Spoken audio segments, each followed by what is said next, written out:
بسم الله الرحمن الرحيم. عن أبي هريرة رضي الله عنه قال قال رسول الله صلى الله عليه وسلم من حسن إسلام المرء تركه ما لا يعنيه. رواه الترمذي. ஒரு முஸ்லிம் அவன் தன்னுடைய இஸ்லாத்தை அழகுபடுத்துவதற்கு வாழ்வியல் சார்ந்த விஷயங்கள்ல முக்கியமாக நபி ஸல்லல்லாஹு அலைஹி வஸல்லம் அவர்கள் சொன்ன ஒரு விஷயம், ஒரு மனிதன் இஸ்லாத்தை அழகுபடுத்த வாழ்வியல் சார்ந்த விஷயங்கள்ல அவன் முயற்சி செய்வான் என்று சொன்னால் அதற்கு முக்கிய காரணம் தருக்குஹு மாலா யானிஹி, தனக்கு தேவையில்லாத விஷயத்துல அவன் ஈடுபட வேண்டாம். இஸ்லாம் ஒரு மனிதனிடத்துல அழகாக இருக்கணும், நல்ல அந்தஸ்து பெறணும் என்று சொன்னால் தேவையில்லாத விஷயங்களிலே அந்த மனிதன் தலையிடக்கூடாது. முஸ்லிமின் வாழ்வியல் அழகு பெற அவனுடைய சொல் செயல்கள், அவனுடைய வாழ்க்கை அழகாக அமைவதற்கு தனக்கு தேவையில்லாத விஷயங்களை விட்டும் அவன் ஒதுங்கிக் கொள்ள வேண்டும், விட்டுவிட வேண்டும் என்பதாக நபி ஸல்லல்லாஹு அலைஹி வஸல்லம் அவர்கள் கூறினார்கள்.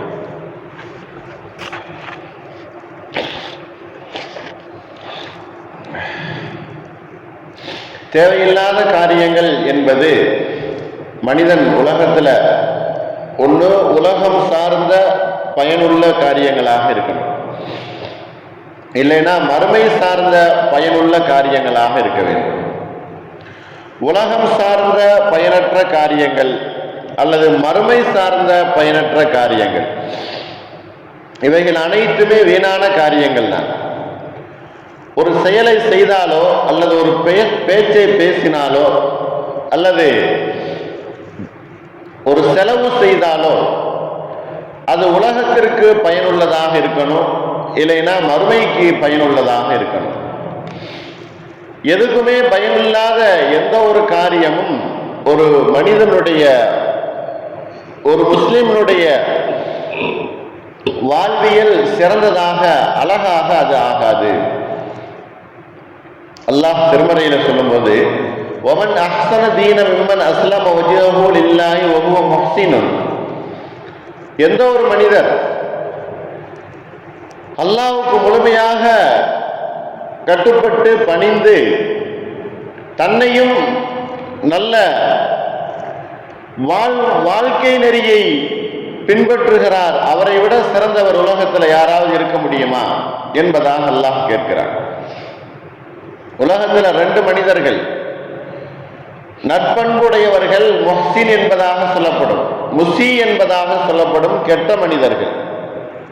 ஒரு மனிதன் பேசுவதும் அவன் செயல்படுத்துவதும் செலவழிப்பதும் சம்பாதிப்பதும் குடும்பம் சார்ந்ததாக இருக்கட்டும் அல்லது சமூகம் சார்ந்ததாக இருக்கட்டும், எதுவாக இருந்தாலும் அவன் செய்யக்கூடிய செயல், எடுத்து வைக்கக்கூடிய எட்டு அவனுக்கு அது பிரயோஜனமாக இருக்கணும், அல்லது சமூகத்துக்கு பிரயோஜனமாக இருக்கணும், அல்லது மறுமை சார்ந்த விஷயங்களுக்கு பயனுள்ளதாக இருக்க வேண்டும்.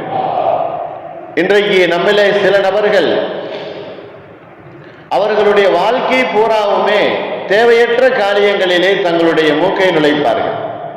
அது அவர்களுக்கு அவசியம் இல்லாததாக இருக்கும், அவர்களுக்கு தேவையில்லாததாக இருக்கும், அது அவர்கள் சம்பந்தப்பட்டதாகவும் இருக்காது, அல்லது பிறருக்கு அது ஏதாவது நன்மை தருமா அப்படின்னு சொன்னா அதுவும் இருக்காது. ஆனால் அவர்கள் அதில் ஈடுபடுவார்கள், அதிலே அவர்கள் பேசுவார்கள், அதிலே அவர்கள் செலவு செய்வார்கள், அதில் அவர்களுடைய செயல்களை ஈடுபடுத்துவார்கள்.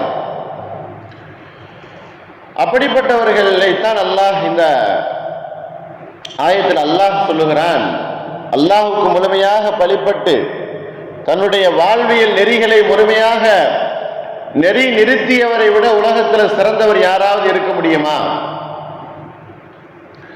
அல்லாஹ் இன்னொரு இடத்துல சொல்லும்போது நபி ஸல்லல்லாஹு அலைஹி வஸல்லம் அவர்கள் சொன்னார்களே, அதற்கு தோதுவாக ஒரு மனிதன் தன்னுடைய வாழ்க்கையில தேவையில்லாத காரியங்களிலே ஈடுபடாமல் இருப்பதே விட்டு விடுவதே அவனுடைய வாழ்வியல் அழகு பெறுவதற்கும் இவ்வுலக வாழ்க்கையின் வெற்றியும் மறு உலக வாழ்க்கையின் வெற்றியும் அதில் இருக்குது என்பதாக நபி ஸல்லல்லாஹு அலைஹி வஸல்லம் அவர்கள் சொன்னார்களே,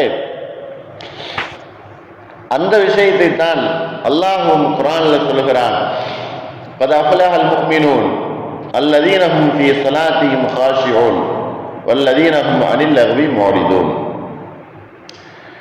வீணான காரியங்களை விட்டும் அவர்கள் ஒதுங்கி இருப்பார்கள், அவர்கள்தான் வெற்றியாளர்கள். வீணான காரியங்களை விட்டும் அவர்கள் ஒதுங்கி இருப்பார்கள், அவர்களைத்தான் அல்லாஹ் வெற்றியாளர்கள் என்பதாக சொல்லுகிறார். தொழுகையிலே பயப்படுவார்கள் முதல் விஷயம். ஆனால் இரண்டாவது விஷயம், வீணான காரியங்களை விட்டும் அவர்கள் ஒதுங்கி இருப்பார்கள். முஅரிதூன், அவர்கள் தவிர்ந்து ஒதுங்கி இருப்பார்கள். அப்படிப்பட்டவர்கள் வெற்றியாளர்கள் என்பதாக அல்லாஹ் சொல்லி காட்டுகிறார். ஒரு முஸ்லிம் வாழ்க்கை நெறி என்பது இஸ்லாத்தை கொண்டு அழகு பெறுகிறது அப்படின்னு சொன்னா என்ன காரியம்? தனது விஷயத்துல அல்லது தனது குடும்ப விஷயத்துல தன்னுடைய சமூக விஷயத்துல தேவையில்லாததிலே அவன் விட்டும் ஒதுங்கி கொள்ள வேண்டும். ஒரு காரியத்திலே நுழையும் பொழுது இது அவசியமா, நமக்கு இது தேவையா, இதுல இருந்து நமக்கு என்ன பிரயோஜனம், சமூகத்துக்கு என்ன பிரயோஜனம், நம்மை சுற்றி இருக்கக்கூடியவர்களுக்கு என்ன நன்மை கிடைக்கும் என்பதை பார்த்து நாம் அதிலே அந்த செயலில் இறங்க வேண்டும். எதுவுமே இல்லாமல் ஷைத்தானுடைய பேச்சை கேட்டுக்கொண்டு நாம் அதிலே சாதாரணமாக இறங்குவோம் அப்படின்னு சொன்னா அது நம்முடைய வாழ்க்கையின் வாழ்வியல் நெறி என்பது வீணானதாக ஆகிவிடும். சரி, நம்முடைய காரியங்கள் அழகு பெறணும், நல்ல அமல்கள் செய்யணும் என்பதை நபி ஸல்லல்லாஹு அலைஹி வஸல்லம் அவர்கள் எப்படி சொல்லி காட்டுகிறார்கள்? ஒரு மனிதர் நற்செயலுக்குரிய நன்மை என்பது 10 to 700 வரைக்கும் கிடைக்கும். ஒரே ஒரு செயல் செய்தார், அமல், ஒரே நற்செயல் செய்தார், அந்த நற்செயலுக்குரிய கூலி என்பது அந்த மனிதனுக்கு ஒரு செயலுக்கு 10 நன்மை. அதுபோன்று 700 மடங்கு நன்மைகள் அந்த மனிதனுக்கு கிடைக்கும். இப்ப தேவையில்லாத ஒரு காரியத்தில் நம்ம ஈடுபட்டு அதுல ஒரு பிரச்சனை உண்டாகி அது காலம் பூராவும் நமக்கு அது வடுவாகவும் அது ஒரு கவலையாகவும் ஏற்பட்டுடும். அப்புறம் கடைசியாக சில காலங்களுக்கு பின்னால் நாம் நினைப்போம், ஆகா இதுல ஈடுபட்டிருக்க கூடாது என்பதாக. அதே நேரத்தில் நற்செயல் ஒன்றிலே நாம் ஈடுபட்டோம் அப்படின்னு சொன்னா அதுல 10 to 700 நன்மைகள் நமக்கு கிடைக்கும். அது இந்த உலகத்திலேயும் நம்மளை நல்ல மனிதனாக, வாழ்வியல் சார்ந்த அழகு சார்ந்த நல்ல மனிதனாக காட்டும். மறு உலகிலையும் அது நன்மைகள் நமக்கு தரும். துன்யாவுல பலன் இல்லாத, மறுமைக்கும் பலன் இல்லாத எந்த ஒரு காரியத்தையும் நாம் உலகத்தில் ஈடுபடுதல் என்பது கூடாது.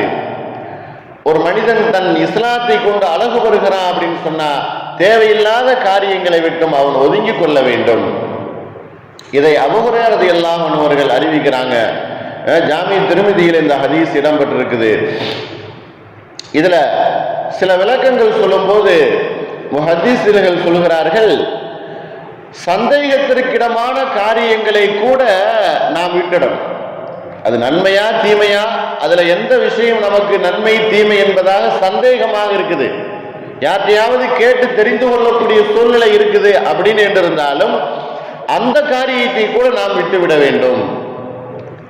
இன்னொரு விஷயம், அது ஒரு மக்ரூஹான காரியம் தானே, அது ஒரு சின்ன ஒரு குற்றம் தானே, சின்ன ஒரு பாவம் தானே என்று இருக்கும்போது அதை கூட நாம் விட்டு ஒதுங்கிக் கொள்ளுதல் என்பது அதுதான் இஸ்லாம் சொல்லித்தரக்கூடிய வாழ்வியல் சார்ந்த ஒரு அறநெறியாகவும் ஒரு மனிதன் நெறிமுறைகளை கடைபிடிப்பதாகவும் இருக்கும். ஆகையினால் அல்லாஹும் ரசூலும் நமக்கு வாழ்வியல் சார்ந்த அழகு நெறிமுறைகளை கற்றுத்தந்ததை போன்று அதை நம்முடைய வாழ்க்கையிலே செயல்படுத்துவதற்கும் அதற்குரிய வாய்ப்புகளையும் வல்ல ரஹ்மான் நம் எல்லோருக்கும் தந்து அல்புரிவானாக. வாஹிரு தாவானா அல்ஹம்துலில்லாஹி ரப்பில் ஆலமீன்.